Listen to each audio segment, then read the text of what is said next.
Hello, teachers. One of my favorite parts of being a teacher is having a classroom discussion. Finishing a book with my students and discussing the plot points and the ideas and everything that happened inside that story is one of my all-time favorite parts of being a teacher. So a lot of teachers have the question, can I do that? Can I have a discussion that's worthwhile in an online environment? Absolutely. Through Canvas discussions, we can have asynchronous discussions or synchronous discussions with our students, both face-to-face and online, that can last for as long as we need to and have them be content-rich and exciting for students. Come with me as we discuss Canvas discussions. All right, teachers, to get to discussions, go ahead and go to your Canvas homepage and look for the Discussions tab on your Canvas sidebar. Now just make sure to check your settings and that it's activated for your students as well. Click on it and you're going to come to the discussion page. Now discussions are already divided into two groups. The first one being discussions. This is any ongoing group discussion that you've had with your students that's still available for them to put in text and ideas.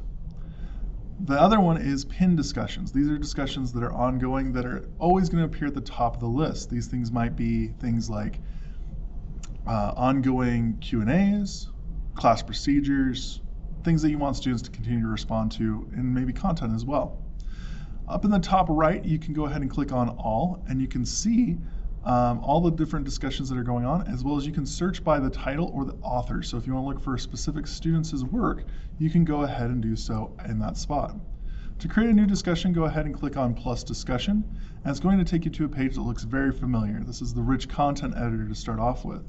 The rich content editor allows us as teachers to create really interesting experiences for our students, including add video or any type of audio-video material that we'd want to.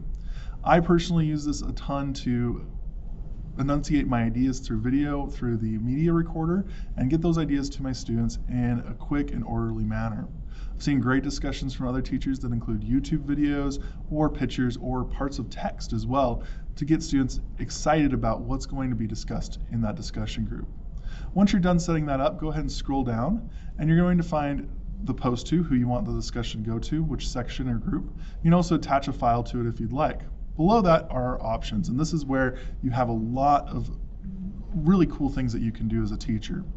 The first one is that you can allow threaded replies. Threaded replies means that when a student responds to your discussion group and another student responds, it groups them together and makes sure that they stick together as a group. Really great for visually making it easy for students. Now, you can also require students to post before they actually have a chance to see everyone else's posts. This is incredibly important, so if you want to see what students are thinking of course material before they get ideas from other students, or if you're doing like a workshop about a essay and you want to make sure that the students have a good idea of what their essay looks like before they get feedback from their peers. Really great little feature in Canvas. The next feature is to make the discussion graded. There are tons of reasons why you would do a graded discussion, which we'll talk about here in a second, but first know that you can make it a group discussion if you have groups already pre-made. You can add as many points as you'd like. You can also change the display points, you can make peer reviews, and you can assign a due date. Teachers might want to have a graded discussion because it allows all of the discussion posts that a single student puts together and puts it onto one page on SpeedGrader. It makes it super easy to review student discussions and makes it really interesting. Below that, you can allow liking, and you can also add it to the student to-do list if you are not having it be an assignment. Super cool features to make sure that you have a great discussion with your students. Now, even if you don't make this a graded assignment, make sure that you add an available from or available until date if you're having specific timed discussions. Now, click Save and Publish, and that discussion will be ready for your students, and you can find that on the discussion page. Now, you as a teacher can move that discussion from discussions up to pin just by grabbing the 8 dots, and that becomes something that your students can use quickly. Discussions are one of those tools that allows teachers to take the face-to-face course or the hybrid course that they know and love and insert it into an online world.